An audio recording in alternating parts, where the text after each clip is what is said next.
le Maroc, c'est un pays donc, qui a adopté l'économie de marché après l'indépendance en 1956. Il a réalisé un certain nombre je dirais, d'opérations sur le plan économique, la politique des barrages, le développement de l'agriculture, et puis une diversification de ses ressources en devises, qui se composent essentiellement d'industries manufacturières légères, textiles, cuir, etc. Et puis le transfert des Marocains à l'étranger, 4 milliards d'euros à peu près, et également le tourisme. Il a développé une politique touristique très dynamique. Bon, ça c'est le côté, je dirais, positif. Le côté négatif, c'est d'abord c'est les années de plomb qui ont marqué l'appauvrissement du pays, les échecs des plans quinquennaux et également le développement de la corruption, le développement de relations non transparentes en matière économique, ce qui fait que ces pays-là, enfin le Maroc essentiellement, avec ces atouts, aurait pu faire un bond en avant considérable. Il faut développer le marché intérieur. C'est mon point de vue, c'est le point de vue central de ma proposition, c'est de dire actuellement le Maroc se contente donc d'exporter vers les pays de l'Europe, d'avoir une politique d'attrait sur le plan touristique, des investissements étrangers, mais cette extraversion de l'économie, c'est-à-dire sa dépendance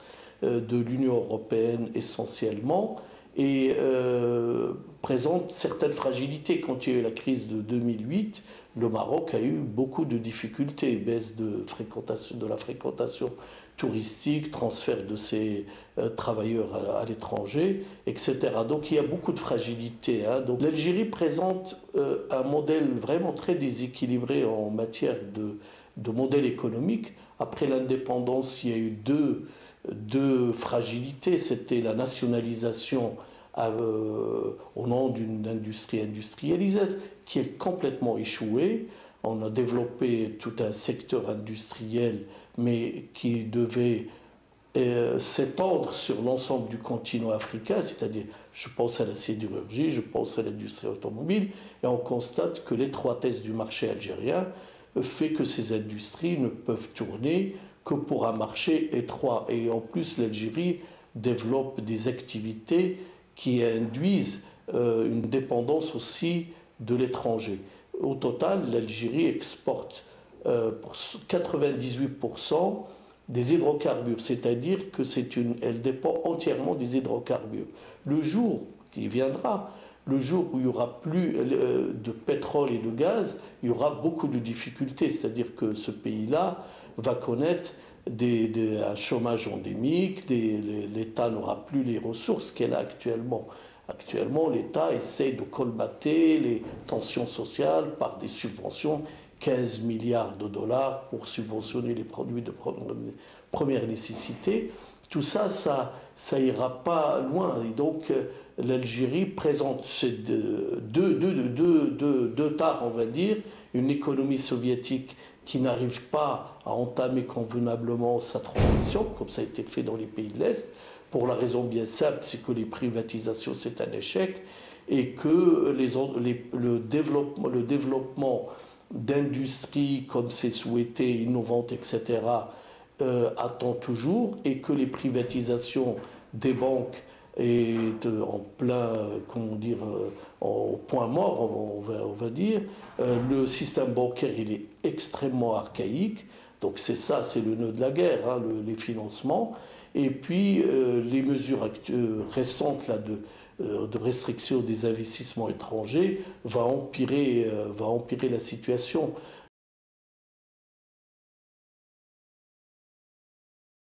La monnaie commune, c'est une première étape, avant d'arriver à la monnaie unique, une première étape qui est facile à mettre en œuvre et qui peut se mettre en œuvre tout de suite. C'est un peu la monnaie, on peut comparer la monnaie commune que je vous propose à l'écu. D'ailleurs, je donne beaucoup de détails sur le fonctionnement de l'écu que j'ai étudié dans le passé. Et la monnaie commune a un avantage, c'est qu'elle laisse vivre les autres monnaies. C'est-à-dire que tous les pays garderont leur monnaie. La Libye garde son dinar, l'Algérie garde son dinar, le Maroc son dirham, etc. Donc à l'intérieur de chaque pays, c'est la monnaie du pays qui continue à fonctionner, il n'y a aucun changement.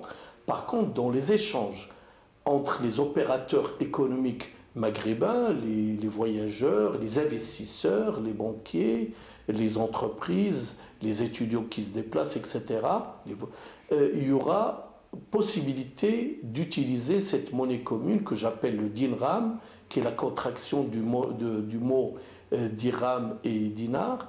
Et donc, le fonctionnement sur le plan technique, il est avéré, il est vérifié.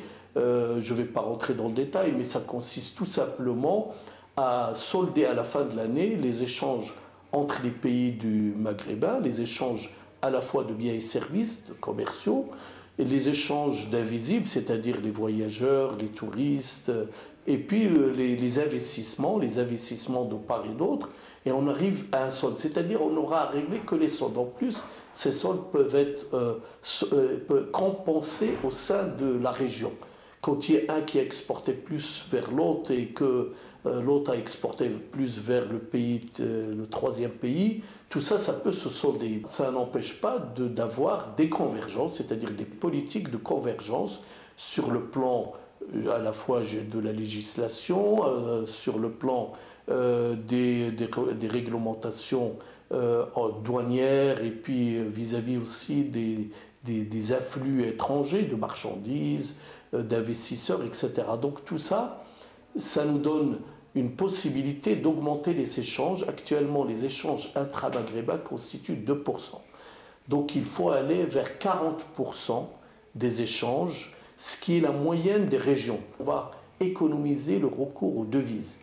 À l'heure actuelle, pour échanger entre ces pays-là, il faut des devises, c'est-à-dire qu'on est obligé d'avoir une monnaie extra-maghrébine, et en plus il faut aussi des garanties bancaires européennes ou internationales, c'est-à-dire que même les pays maghrébins, il n'y a pas de relation entre leurs banques. Enfin, il y a des relations entre leurs banques, mais leur garantie n'est pas reconnue. Donc il y a des coûts.